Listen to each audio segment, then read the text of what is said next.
Wife told everyone I was emotionally unavailable while seeing multiple men, so I played our security camera footage at family dinner. The worst moment wasn't finding out my wife had been cheating. It was sitting at Thanksgiving dinner with her family, hearing my mother-in-law say, maybe if you weren't so closed off emotionally, she wouldn't feel so alone. Everyone nodded in agreement. That's when I knew something was very wrong. My wife and I had been married for 7 years, together for 8. We met at a charity fundraiser for a local animal shelter. She was volunteering. I was there supporting a friend. When we started chatting, we realized we had a lot in common, and the relationship just blossomed from there.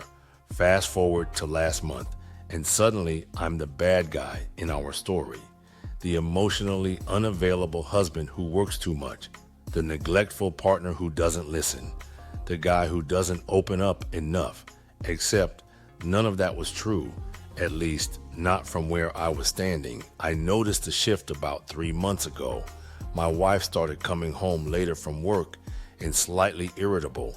She began dressing differently, tighter clothes she wouldn't even wear for me. Her phone was always glued to her. When I asked what was going on, she turned it around on me. If you paid more attention to me, you'd know I've just been busy with the new project at work. The thing is, I did pay attention. I knew there was no new project. I remembered dates, brought home her favorite coffee, and planned weekend trips, almost anything to make her happy. Yet, somehow, the story being told to our friends and family was completely different. It started small, a comment from her sister about how I should try harder, a friend asking if things were okay at home, her parents treating me differently. That Thanksgiving dinner was just the breaking point. After her mother's comment, I looked around the table. Everyone was avoiding eye contact with me. They'd all heard the same story. I was the villain in my own marriage. On the drive home, I asked my wife directly, "Why is your family treating me like I've done something wrong?" She sighed dramatically, like she'd been through this 1,000 times. "I've just been honest with them about how distant you've been." Distant? I've been right here. Physically maybe, but you're not present emotionally. This was news to me. We had date nights every week. We talked every day. I asked about her work, her friends, her hobbies. Was I perfect? No. But emotionally unavailable? That wasn't me. The next week, the same story reached my own family. My sister called to check on me. She said you barely talk to her anymore. My sister explained that you come home, turn on the TV, and ignore her. I nearly laughed. My wife was the one glued to her phone every night. As the weeks passed, more friends and family members seemed to buy into this version of our marriage. I started questioning myself. Was I actually the problem? Had I missed something important?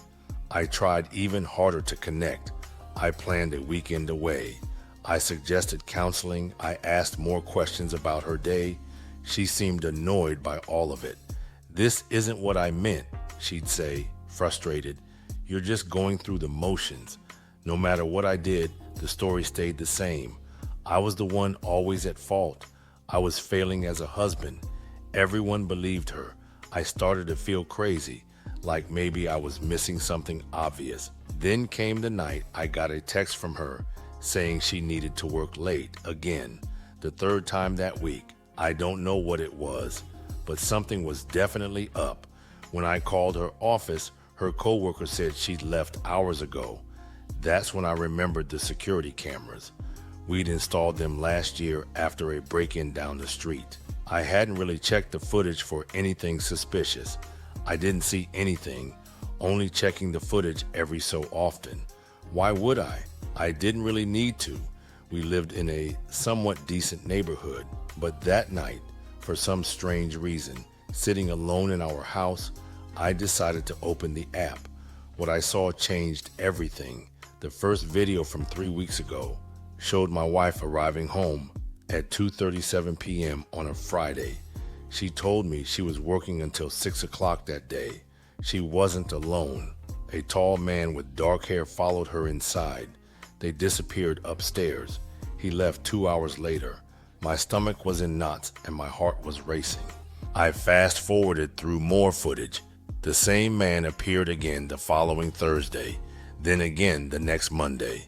I felt physically sick, but it got worse. The following week, a different man showed up, younger, with glasses and a messenger bag. Same pattern, upstairs, 2 hours, gone.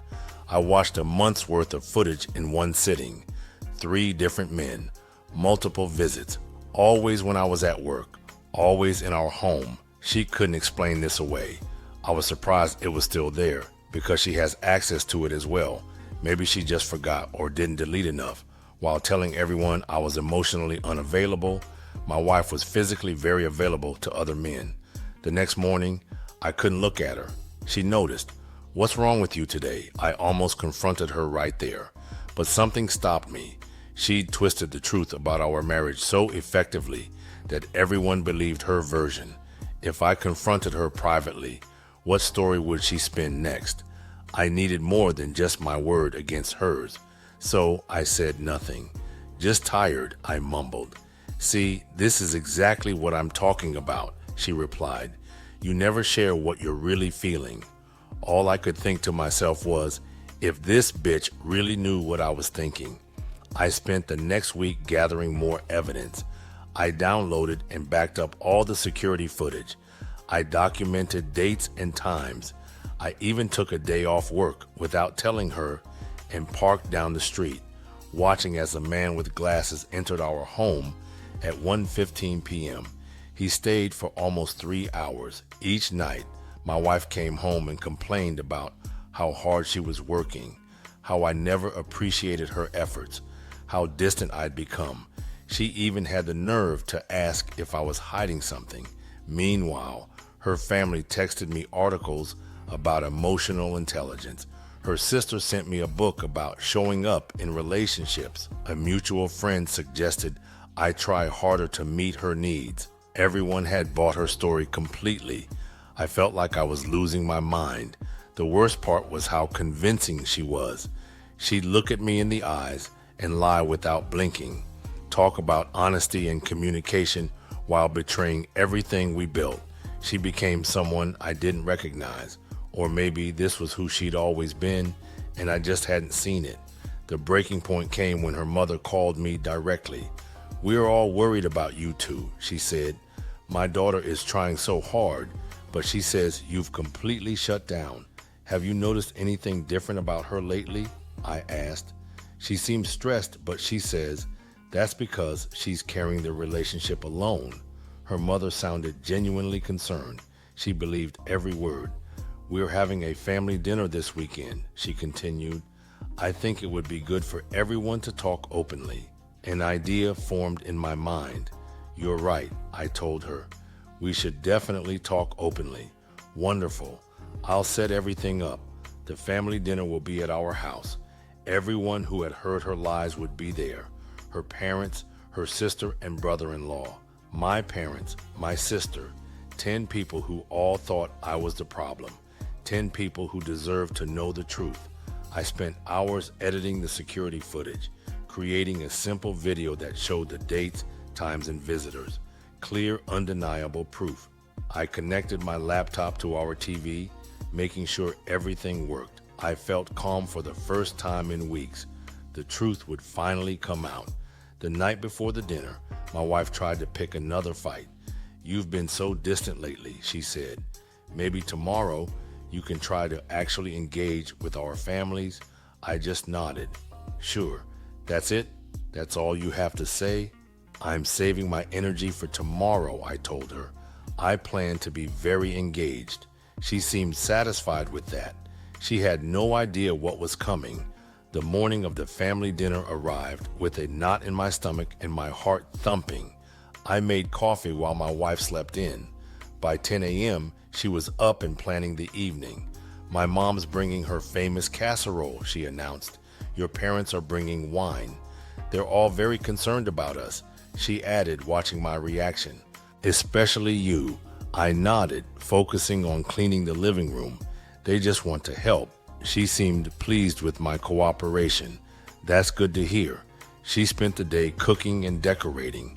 I spent it reviewing my evidence. The footage was organized by date. Each clip clearly showed our front door, the timestamp, and visitors entering.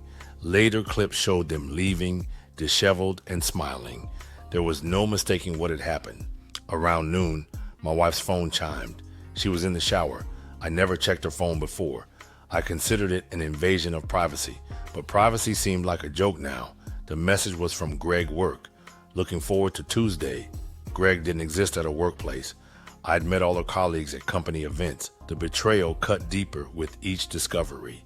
While I prepared the dining room, my wife made phone calls. Yes, we'll talk about it tonight, she told someone. He's finally willing to listen.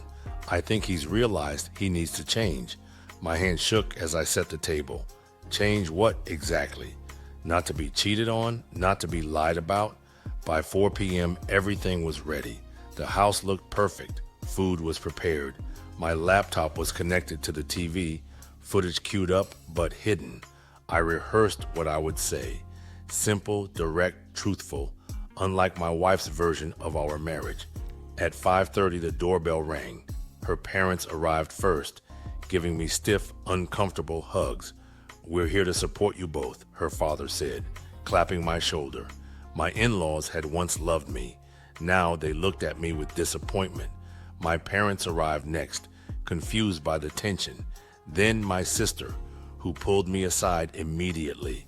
What's going on? Everyone's acting weird. You'll see, was all I could say. Last came my wife's sister and brother-in-law. Her sister hugged my wife for a long time, whispering something that made them both nod. She barely looked at me. We gathered in the living room for drinks before dinner. The conversation was stilted, uncomfortable, until my mother-in-law broke the ice. So, we all know why we're here. Everyone nodded except my parents. We love you both, she continued, and we want to help fix what's broken. My wife took that as her cue.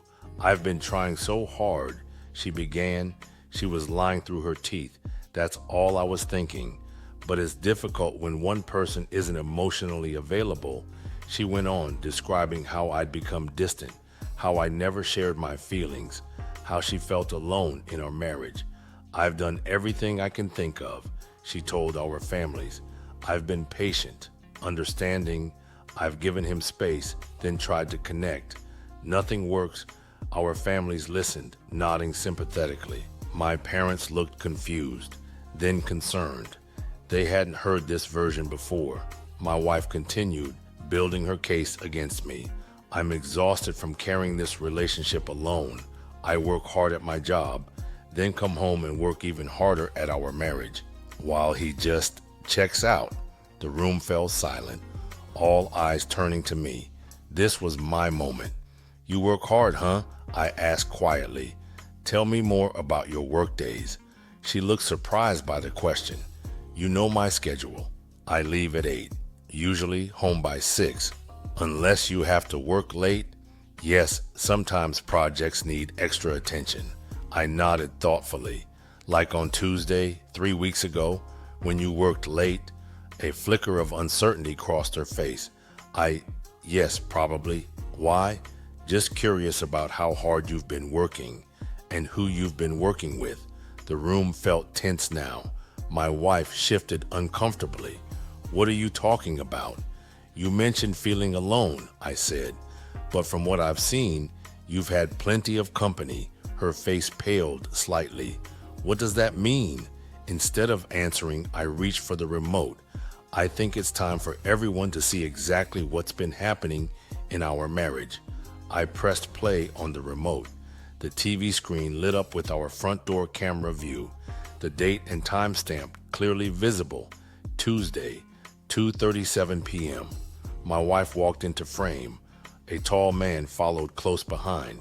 They were laughing. His hand rested on her lower back as she unlocked the door. The room went completely silent. I fast-forwarded slightly. Same day, 4:42 p.m. The man leaves, hair messy, shirt untucked. My wife kisses him at the door. My mother-in-law gasped. I continued through the footage. Different days, different men, same pattern. Each clip was short, just enough to show what happened. No one spoke as the evidence played. My wife sat frozen, face white, eyes fixed on the screen. When the last clip ended, I turned off the TV. The silence was deafening. Then everyone started talking at once. What is this? I don't understand. Is this some kind of joke? My wife found her voice.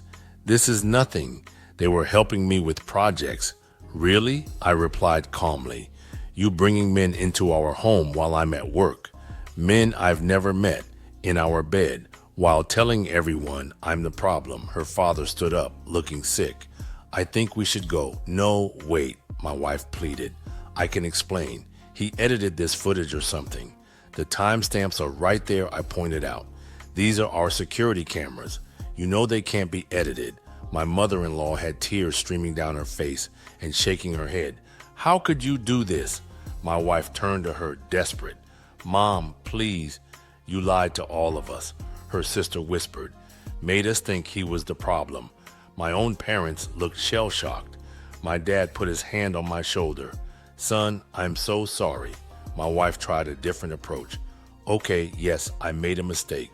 But he drove me to it. He was never there for me emotionally. No one was buying it anymore. The evidence was too clear. When exactly was I not there? I asked.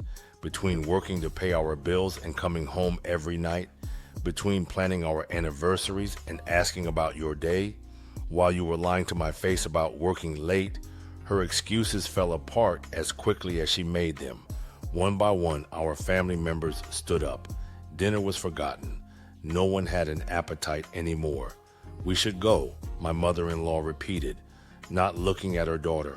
You two need to figure this out. Within 10 minutes, everyone had left, shocked, disgusted, embarrassed. The house felt enormous and empty. My wife sat on the couch, crying now. How could you humiliate me like that? I almost laughed. How could I? How could you? Not just the cheating, which is bad enough, but turning everyone against me, making me question my own sanity? She had no answer. I've already talked to a lawyer, and you probably should as well. I'm filing for divorce. You can't, she said, panicking. We can fix this. I know we can fix this. There's nothing to fix. I don't know who you are anymore. Maybe I never did. I grabbed my pre-packed bag from the hall closet. I'm staying at my brother's place. You can have until the end of the month to find somewhere else. This is my house too, she protested. You can't kick me out, asshole. Okay, the lawyer will sort that out, but I won't stay here another night. She followed me to the door. Please listen to me. I've listened to enough lies. I walked out, closing the door on her excuses. The night air felt clean, refreshing. For the first time in months, I felt I could lift the elephant off my shoulders. My phone started buzzing immediately. Messages from her family, apologizing, from my parents offering support, from friends shocked by what they'd heard. The truth was finally out. The weeks that followed were not easy. Divorce is never simple, especially when one person doesn't want it. She tried everything, tears, threats, promises to change. Her family stopped supporting her version of events. The lies had been too big, too damaging. Some days I felt like a failure. 7 years of marriage ending like this, but I knew I deserved better. Someone who wouldn't betray me, then blame me for their betrayal.